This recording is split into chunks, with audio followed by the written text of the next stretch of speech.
Good morning, everyone. This is Dallas Sports 1977 coming to you here in Southwood. My subject today, we're going to talk about Marquise Bell from Florida A&M University Rattlers. I've been saying it a few times on my channel, different times. I said it about 2 weeks ago when I was in Jacksonville at the zoo. What a great athlete and safety he was at A&M and against Jackson State University. He was phenomenal, and got a chance to see him two or three other times at Bragg Stadium here in Tallahassee, Florida.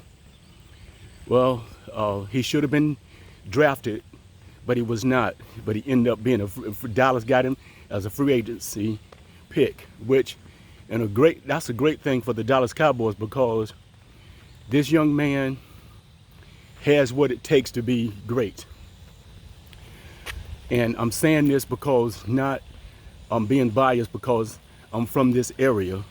I'm saying it because I understand what it takes to be a great football player, a great safety. Your older fans, if you can remember, the great Charlie Waters and Cliff Harris.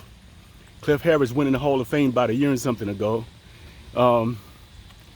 Well, Charlie Waters and Cliff Harris, they was almost like mirror images of each other. Cliff Harris was a hard hitter, great hitter. Charlie Waters was a thinker.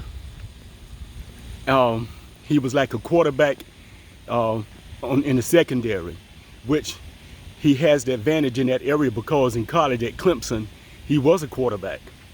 So he understands what it takes to stop a great quarterback and how to cause the quarterback to change his reads, to cause audibles, to redirect where he's going to go with the ball and everything. But getting back to Marquise Bell, he reminds me of those two people. Yes, he does. He reminds me of them. And I'm saying this because this young man has a chip on his shoulder, and I welcome that, and I'm glad of that, because he was really overlooked because he played at a HBCU school, which is these are black universities and colleges. The ESPN and the analysts and media outlets look down on players from these black schools and don't think that they're capable of making it great in the NFL.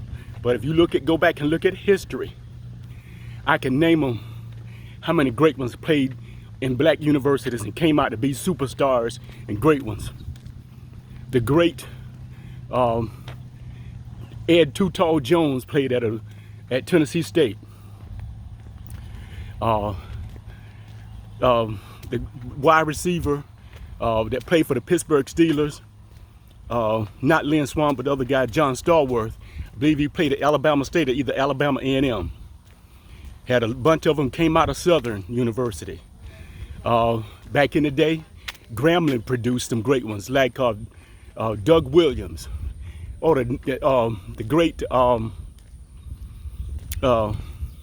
Deacon Jones came from a black school. Rayfield Wright came from a black school.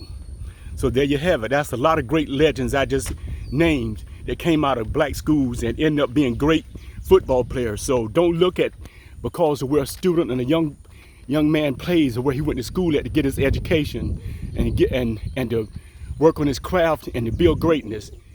You can get that through. It doesn't matter these days and time. It doesn't matter. People look at who was his coach, who was his teacher, who taught him the fundamentals and the technique of football. But when you got something great in you and a star on your chest, I want to let you know it can be done. There's nothing impossible about it. It can be taken care of. It can be at any time. I'm saying this because I,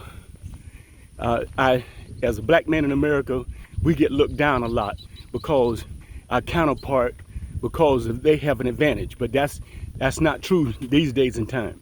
If you have the great talent, the capability of being great, you can win. You can go out and produce that you are special, you're amazing, you have the fortitude, the capability, the technique, the strength, and the physical ability, and the understanding to be coachable, teachable.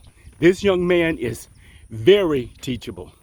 He stands at about 6'2", and some of people got him out here at 6'3", but he's about 6'2", between 210, 212, 215, somewhere around that area. He runs about a 4 or 4.1 in that area, in the 40, which is phenomenal for a safety. Excuse me. I just want to share it with everyone. If you like what I'm talking about on my channel, subscribe and hit the like button. This is Dallas Sports 1977 coming to you here in Tallahassee. But as a Dallas Cowboy, back in the day, the Dallas Cowboys would do that. They would go to these other universities and send our scouts out and go get basketball players, soccer players, and players that played other sports, and bring them in and show their greatness and everything, and teach them and show them how to play the position. Some of them didn't have that much experience, but then look how it turned out. The great Ed Too Tall Jones, look how he turned out. He was awesome. Look at Thomas Hollywood Henderson. He played at a small school.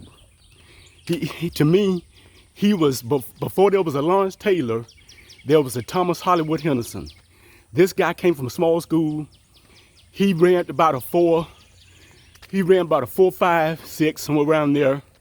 He was about 6'2", 6'3", maybe 6'4" in that area. Had a Lincoln range, but he had great speed for an outside linebacker, great pass rush ability.